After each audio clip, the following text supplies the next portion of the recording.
The benefits of being social. In another video, I've talked about the power of community, the power of touch, the power of isolation and neglect.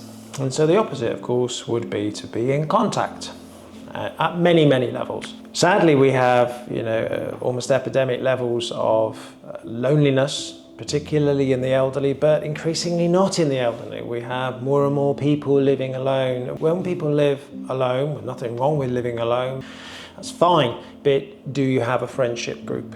Do you have a support network? Do you feel part of something that you belong? So, there's a lot around belonging, and we're quite tribal creatures. And so I think we have to have a sense of purpose in life. There's lots of evidence around that. When you look at some of the research and you look at purpose in life, then and lack of purpose in life, there's a high correlation with mental health disorders in later life, addiction, and other major health problems associated with a lack of purpose.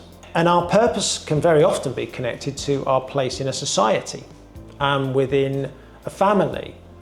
What am I here for? What do I do?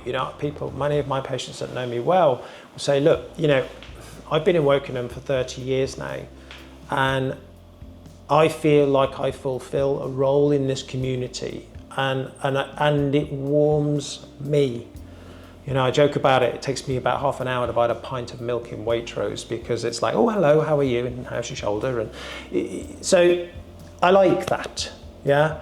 Not in some pseudo celebrity way, but just in a sense of, I do something to help people in the area that I live.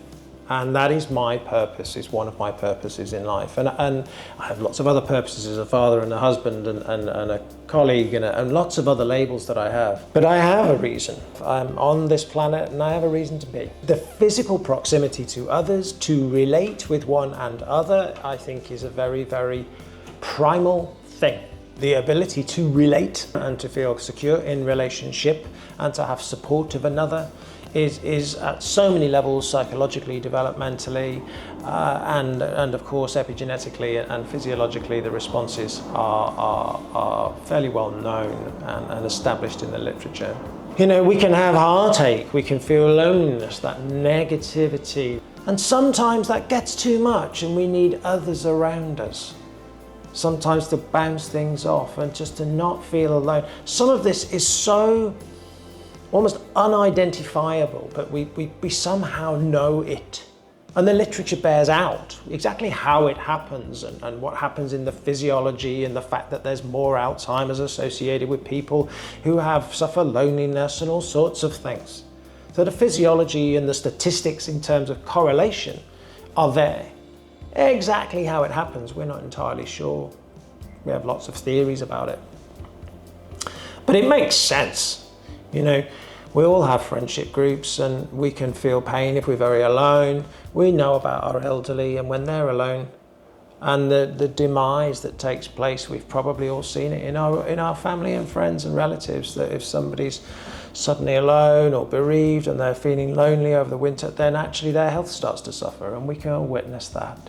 And we have, mercifully in this country, we have support systems where we try to go and offer volunteer work for people to be with people who are lonely. Mental health has a direct correlation with loneliness. If we're lonely, then there's no doubt our mental health will go through the floor and we will really, really struggle. So the power of community and the power of people and society and being social is a massive, massive thing. Hi, I'm Roger. Thanks for watching the video. Hope you enjoyed it. And don't forget to hit the like and subscribe buttons.